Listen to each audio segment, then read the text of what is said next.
Halo para pendengar dimanapun kalian berada. Kali ini saya akan lanjutkan apa yang harusnya ada di Season 1 Overlord. Apa yang saya ambil ini berasal dari volume 2 Overlord, atau kalau di anime, diadaptasi ke episode 5-9. Dibandingkan volume 1, volume 2 menyimpan jauh lebih banyak detail yang lewat dan berubah. Jadi kalau lo pengen tahu lebih jauh, mending baca sendiri. So, mari kita mulai. Pertama adalah scene ketika Momon dan Nabe berada di dalam penginapan.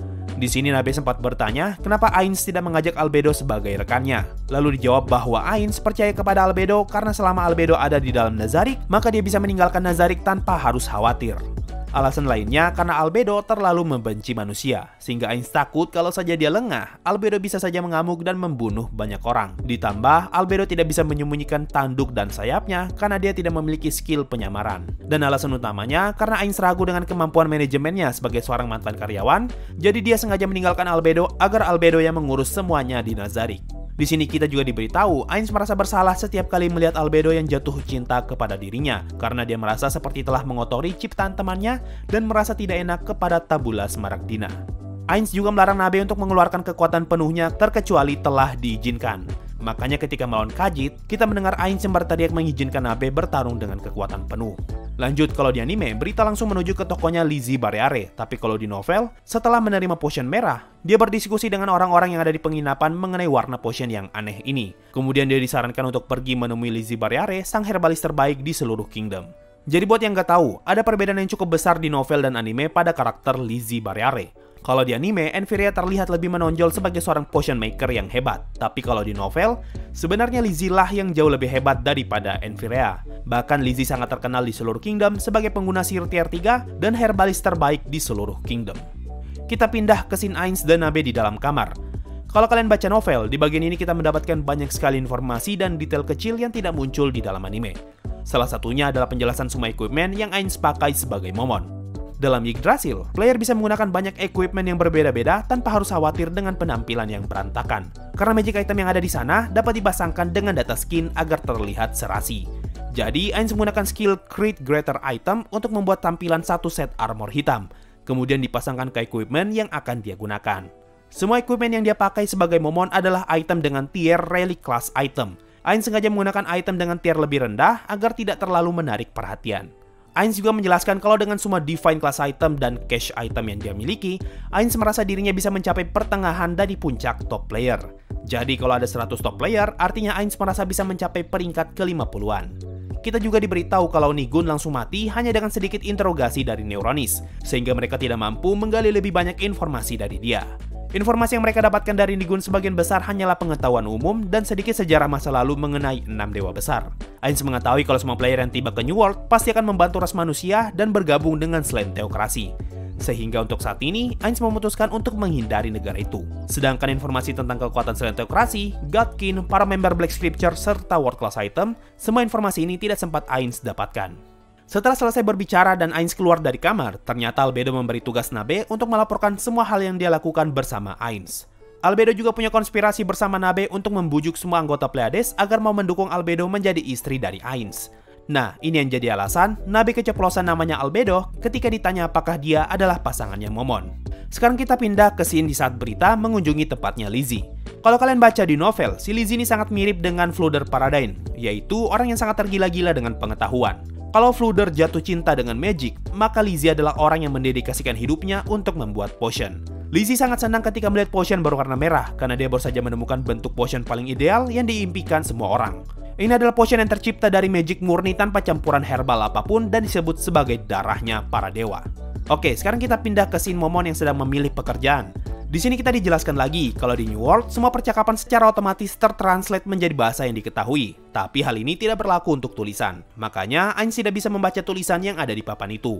Apalagi item untuk translate tulisan sekarang ada di Sebas. Nah, item yang dimaksud ini adalah kacamata yang sempat Sebas pakai di season 2. Lanjut kita pindah ke scene saat Ainz berbicara dengan kelompok Ninja. Di sini ada scene di mana Ninja menjelaskan orang-orang yang lahir dengan talent dan salah satunya adalah Enfiria yang bisa menggunakan segala macam item sihir. Lalu Nabe berkata kalau orang itu berbahaya. di anime memang tidak dijelaskan apa maksud dari berbahaya itu, tapi kalau di novel dijelaskan, Ainz berpikir apakah orang itu bisa menggunakan staff Ainsworld Gone yang hanya bisa digunakan oleh seorang guildmaster, dan apakah dia bisa menggunakan world class item juga. Semua kemungkinan inilah yang menjadi dasar untuk mengatakan kalau Enfirea adalah orang yang berbahaya. Oh ya, si penulis sendiri sudah mengonfirmasi kalau Enfirea bisa menggunakan staff Ainsworld Gone. Kita pindah ke scene pertemuan Khajiit dan Clementine. Di sini Khajiit berkata kalau Crown of Wisdom yang dibawa Clementine adalah item sampah dan bertanya kenapa dia tidak sekalian mencuri divine item milik Slant Theocracy. Clementine berkata mustahil untuk mencuri item itu karena semua item langka dijaga oleh monster terkuat dari Black Scripture yang memiliki darah keturunan dari 6 dewa besar. Dan ya, yang dimaksud itu adalah Zeshi Zetsume. Di sini juga dijelaskan kalau keberadaan Godkin adalah sesuatu yang harus dirahasiakan. Kenapa?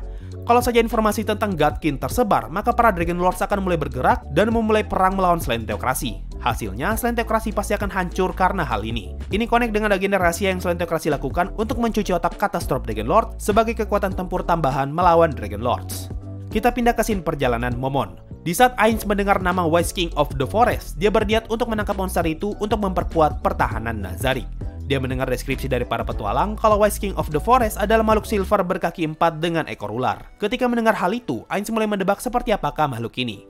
Kalau dia dinamakan sebagai Wise King, artinya dia adalah seorang sage. Dan mungkin saja monster itu adalah monyet atau semacam orangutan. Lalu yang muncul di bayangan Ainz adalah monster Nue, monster berkepala monyet, bertubuh rakun, berkaki macan, dan berekor ular. Karena ekspektasi Ainz sudah tinggi dari awal, makanya ketika dia bertemu Hamsuke yang ternyata seekor hamster, dia terlihat sangat kecewa. Sekarang kita pindah ke saat mereka makan malam. Ainz kepikiran kalau saja dirinya terkirim sendirian tanpa Nazarick, maka dia pasti akan pergi berpetualang. Dan inilah yang terjadi pada Ainz di Overlord bonus volume. Di sini juga kita diberitahu kalau Ninya adalah murid dari seseorang yang memiliki talent sama seperti Flooded Paradine, yaitu mampu melihat aura orang lain. Dia juga menjelaskan tentang cara kerja sihir di dunia ini yang mana seseorang harus terhubung dengan dunia dan semua Magic Caster memiliki auranya tersendiri.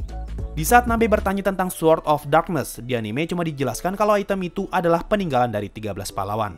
Tapi di novel dijelaskan lebih jauh kalau Sword of Darkness adalah sebutan untuk pedang yang dimiliki salah satu pahlawan bernama Black Knight dengan ras Half Demon. Di sini juga disebutkan nama-nama pedang yang Black Knight miliki, dan Ainz berasumsi kalau deskripsi Black Knight sangat mirip dengan salah satu kelas terkuat di Yggdrasil yaitu Cursed Knight dengan estimasi level 60 hingga 70. Ingat, penduduk New World bisa mendapatkan kelas tanpa harus mengikuti estimasi level Yggdrasil. Hal ini sudah pernah saya bahas panjang lebar di video terpisah. Lanjut, ketika Ainz ditanya tentang teman-temannya sesama adventure, Ainz bercerita tentang masa lalu di mana dia diselamatkan oleh Touch Me. Di situ Ainz bercerita tentang teman-temannya yang seakan memberi kesan kalau dia membicarakan seluruh Supreme Being di Nazarick. Padahal kalau di novel, Ainz bercerita tentang masa lalunya ketika masih di Nine Own Goal. Ninya juga sempat menyinggung sedikit tentang naga, lalu Ainz mengingat informasi dari Sunlight Scripture kalau di masa lalu ras naga adalah makhluk terkuat di dunia. Karena topik ini, Ainz teringat dengan naga di Yggdrasil yang sebagian besar adalah makhluk super kuat. Dan disinilah kita diberitahu tentang semua world enemy yang sudah diketahui. World enemy sudah pernah saya bahas terpisah. Selanjutnya di episode 6, saat Demiurge masuk ke dalam kamar Ainz dan melihat Albedo. Kalau mengikuti alur novel, kejadian ini harusnya terjadi bersamaan dengan pertemuan Demiurge dan Eclair yang keluar dari kamarnya Ainz di season 2 episode 2. Jadi harusnya Demiurge bertemu dengan Eclair dulu, lalu bertemu dengan Albedo. Di dalam kamar, Demiurge melapor ke Albedo kalau sudah waktunya untuk dia keluar. Lalu mereka berdiskusi tentang keamanan Nazarick karena hanya Cocytus dan Albedo saja yang berada di Nazarick pada saat itu. Untuk Gargantua dan Victim tidak usah dihitung. Albedo berkata, kalau saja terjadi sesuatu yang darurat, dia akan menggunakan adiknya. Di sini juga disinggung kalau masih ada anggota Sunlight Scripture yang masih hidup. Mereka digunakan sebagai percobaan bagi Demiurge untuk mengetes banyak hal. Kita pindah ke scene Ainz di atas bukit desa Karne. Di sini Ainz berpikir apakah dia bisa melewati level 100. Ainz merasa kalau manusia di New World bisa saja berkembang hingga melewati level 100, dan bahkan mungkin masih ada player yang hidup di Slant Theocracy sambil bersembunyi untuk menaikkan levelnya.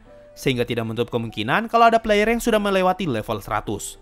Tapi ingat, ini hanya asumsi Ainz di volume 2. Untuk tahu lebih jelasnya tentang sistem leveling, sudah pernah saya bahas panjang lebar. Next adalah scene ketika Aura masuk ke dalam gua. Di situ, Aura terlihat bernafas lalu Hamsuke segera keluar dari dalam gua. Nah, di volume 1 dijelaskan kalau Aura punya skill pasif di mana nafasnya dapat memberikan status fear atau ketakutan kepada orang yang ada di sekitarnya. Mirip dengan pasifnya Cocytus yang bisa memberikan hawa dingin kepada orang di sekitarnya. Sekarang kita pindah ke pertarungan Hamsuke dengan Momon. Kalau di anime, Hamsuke langsung kalah, tapi kalau di novel sempat terjadi pertarungan sebentar. Di sini kita diberitahu kalau level Hamsuke berada di sekitar 30-an. Dan tato yang ada di tubuh Hansuke adalah penanda jumlah sihir yang bisa dia pakai. Untuk setiap sihir yang Hansuke pakai, maka salah satu tato di tubuhnya akan menyala. Kita juga diberitahu kalau ada 5 sihir yang bisa Ainz pakai selagi dalam mode armor. Salah satunya adalah merubah semua level Magic Caster-nya menjadi level warrior. Artinya, Ainz bisa menjadi warrior level 100 untuk sementara. Kita pindah ke scene Clementine di dalam ruangan Enfiria. Alasan kenapa Ninya tidak ikut berubah menjadi undead karena Clementine berkata bahwa dia ingin bermain-main dengan salah satu dari mereka. Karena 3 lainnya dijadikan undead, artinya Ninya lah yang dijadikan mainan dengan disiksa habis-habisan. Hal ini bisa kita lihat dari bola mata Ninya yang hilang.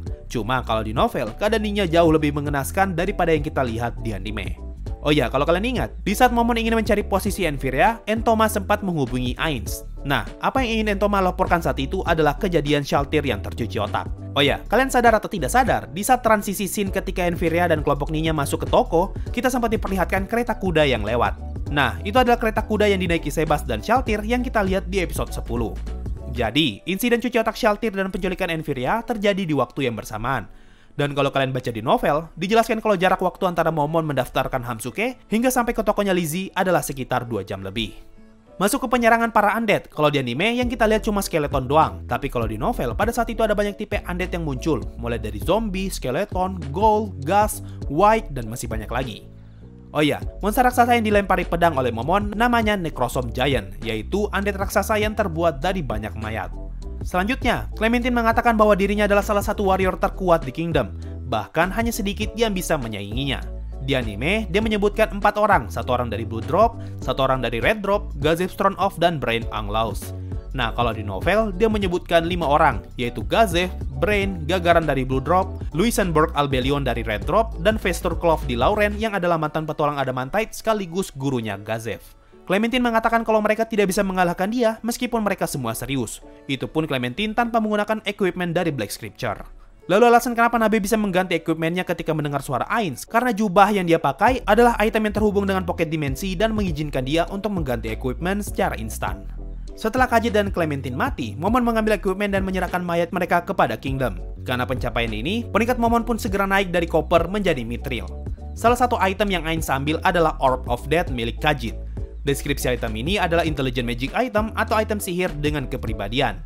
Item ini hidup dan mampu membantu penggunanya untuk mengendalikan undead. Hanya saja, pengguna item ini perlahan-lahan akan kehilangan sisi kemanusiaan. Item itu memohon agar bisa melayani Ainz dan Ainz memberikan item itu kepada Hansuke untuk dia gunakan. So, itu tadi adalah semua hal yang hilang dari versi animenya. Seperti video kemarin, ada banyak detail kecil yang sengaja saya lewatkan agar kalian bisa tahu sendiri setelah membaca novelnya. Terima kasih semua yang sudah mendengarkan sampai di titik ini. Sampai jumpa di video berikutnya. Dan bye-bye. Yo, waktunya Saweria. Ada dari... Pada nungguin ya?